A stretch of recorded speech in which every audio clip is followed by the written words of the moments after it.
Hey, what's up, Strike Team, and welcome back to another episode of Strike Team Official. And today we are going to do a really quick overview of the recent, from this weekend, DK Yoo versus Bradley Scott match. And I'm going to be honest, guys, DK Yoo did a lot better than I anticipated.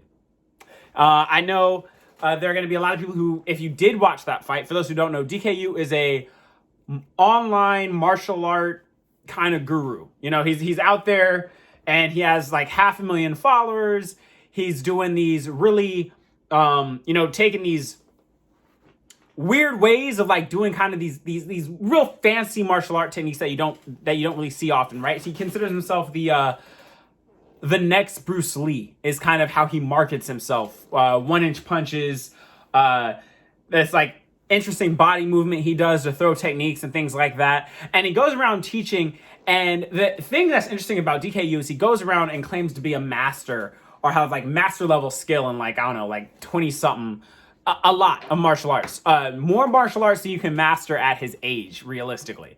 And so he gets a lot of hate for kind of being a fraud from a lot of the more combat-based martial art world. A lot of them look at him and don't think a lot of what he does works. For example, my coach who watched this fight with me from the Resistance Fitness Center, he's a high-level Muay Thai fighter and kickboxer, and he hates DK Yoo. He was very much thinking DK Yoo was going to get, knocked out in the first round because he was fighting Bradley Scott, who's a retired UFC fighter. Not like the greatest fighter on the planet, but he's definitely a legitimate fighter. He fought in the UFC. I'm gonna be honest, I don't even know if I've seen any of Bradley's fights, but I know the man's huge. If you look at the fight, the difference in size between DK Yoo and Bradley Scott is insane.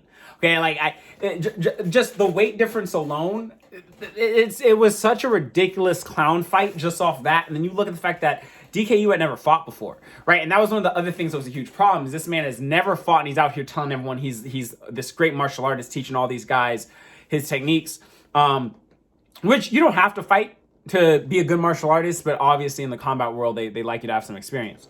But anyway, let's get to the fight, as I'm rambling on.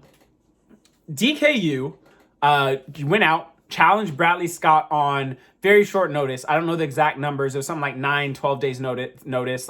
Let's do a boxing special match. It had adjusted rules. The gloves were a bit bigger. I think they were 14-ounce gloves. I specifically, from what I understand, they were very squishy gloves. And the rounds were a little different. I think they only went 6 rounds. And it was, let me just say, the reffing was not exactly fair, and neither was the judging, but that's neither here nor there, because I really thought DK Yoo, because this was taking place in South Korea, but I thought DK Yoo was going to get dropped and knocked out in the first round. I would have lost so much money. I was like, DK Yoo's going to get hit, he's going to get dropped, it's going to be over. But that didn't happen. Okay, DK Yoo came out with a phenomenal game plan. Okay, he came out there and he knew exactly what to do when fighting Bradley. Now, let me just be clear here. DK Yoo lost, and he clearly lost. This wasn't a close fight. But DK Yoo did some stuff that was smart. Whenever Bradley came in, he would hug and grab him. If he got the position where he was in a really bad position, the man will fall down. Now, obviously, in a real fight, you hug and fall down that many times, they're going to just be like, yo, you're done. But this is a special match, different kind of rule set, and he understood that, and he used the rule set to his advantage. Because you got to understand, with someone like DK Yoo, to be able to go out and market and say, I fought a UFC fighter who probably outweighed me by 50, 60, I don't know. That size difference is insane, right? 50, 60 plus pounds possibly, like huge, okay? To be able to say that he survived all 6 rounds is going to do nothing but help his brand. He has 0 fights, and he survived 6 rounds with a UFC vet. That's going to do nothing but help his brand. The people who already love DK Yoo are going to come out with excuses for him. For one, he has said in the very beginning, and from what I understand, Bradley's not even contesting this, that DK Yoo was injured since training, and he was training injured. That being said, Bradley had no real training camp. He's on vacation when he found out about the fight and trained for like 3-4 days, right? So nobody was in their tip-top perfect shape, but that's going to help DK Yoo talk his way out of anything. And the fact that he survived, and now he can say, I survived injured, for those who like his style and already put him on this high pedestal of martial art godliness, he's, you know, there's no beating that. He's already, you know, this is a win for him. Those who hate DKU are going to be like, yo, you got your butt kicked.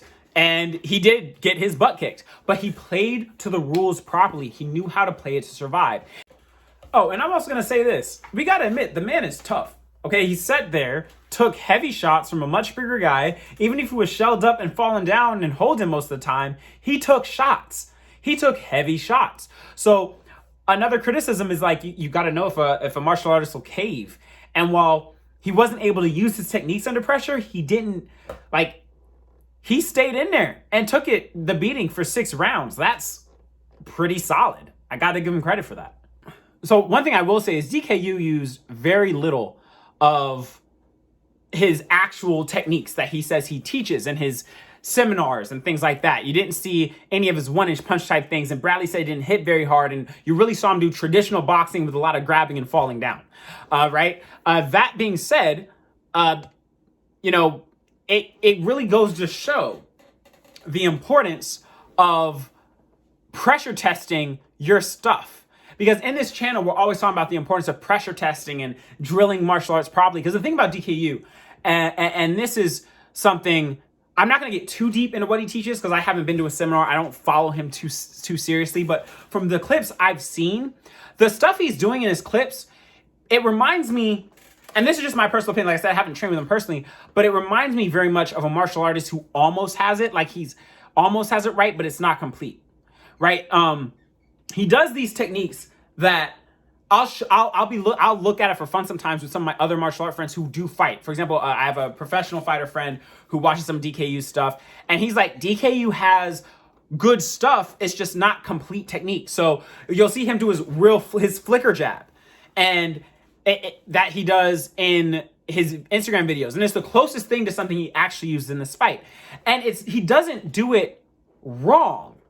It's almost like he doesn't finish it. Like the way he shoots off his flicker jab has very little telegraph. It's fast, it looks strong, but it's almost like he doesn't complete the technique in a way where you would need to actually be able to use it in a fight. Same when you see him shadow boxing, the way he throws a good cross, but it doesn't seem to finish. It doesn't have any range on it. And when you're looking at him fighting somebody like Bradley, it's so important to be able to use range to hit him and to move. And you're able to see that with a little pressure testing, I actually think some of his stuff could actually work.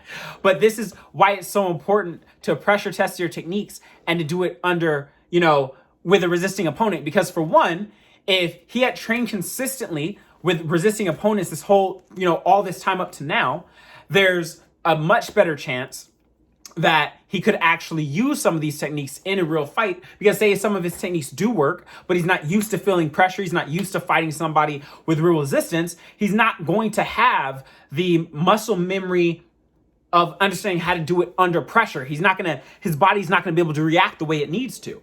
And for those of his techniques, which are almost, how would I say it, partially right, but not complete, which is kind of how my martial art friends who watch this stuff kind of view it, those of us who fight. Because I'm not saying it's useless, I'm just saying it doesn't feel like it's completed technique. If he had pressure tested it, I'm pretty sure he could have actually figured out a way to use it. Like, I'm pretty sure there is some application to a lot of what he's doing, but he doesn't, because he doesn't pressure test, because he's not testing it, and it's all theory, he's not able to complete the move, if that kind of makes sense. I guarantee you, if my coach Eddie or my old homie Aber, who's a pro, or any of my pro friends were to go out and learn his techniques and really take it and delve deep into it, I guarantee you they can make a lot of the stuff work. But DKU, I feel like because of that lack of pressure testing, wasn't able to make it work in this fight almost at all. And that is why it is so important to consistently be pressure testing your system. All the martial artists out there who might be good against a guy who's not fighting back, when you have real pressure, it disappears if you're not used to pressure. And DKU's fight right now with Bradley is a huge example of that, outside of the fact that I think his techniques are only half finished anyway. But again, that's a personal opinion. And yeah, that's on me. But that being said, as much as me saying this, I'm going to say it straight out. I think DKU won that fight. Not really won that fight, but for his brand and for advertising himself out to the world, as far as I'm concerned, he won that fight because he didn't get knocked out. I would have lost money. I had to turn around, and the first thing I said to my friend was, he did better than I thought. The man's awake, and he doesn't even look hurt. And it's 6 rounds in against so much, like, he won. He won. His brand's going to go through the roof, and he's probably going to make the same, if not more money. And it is what it is. But I will say this. I truly hope that he takes this as an educational moment, starts training and sparring with real fighters in the future, and maybe even complete the technique so when he's out teaching these techniques to people, they're more valuable than they are right now. Because I am a firm believer that the average martial artist, if they're looking from a context of fighting, is not going to be able to really be complete with the way DK was teaching. But if a fighter came in there, or someone who pressure tested the techniques on a regular basis, you might be able to make some of that stuff work. Not all of it.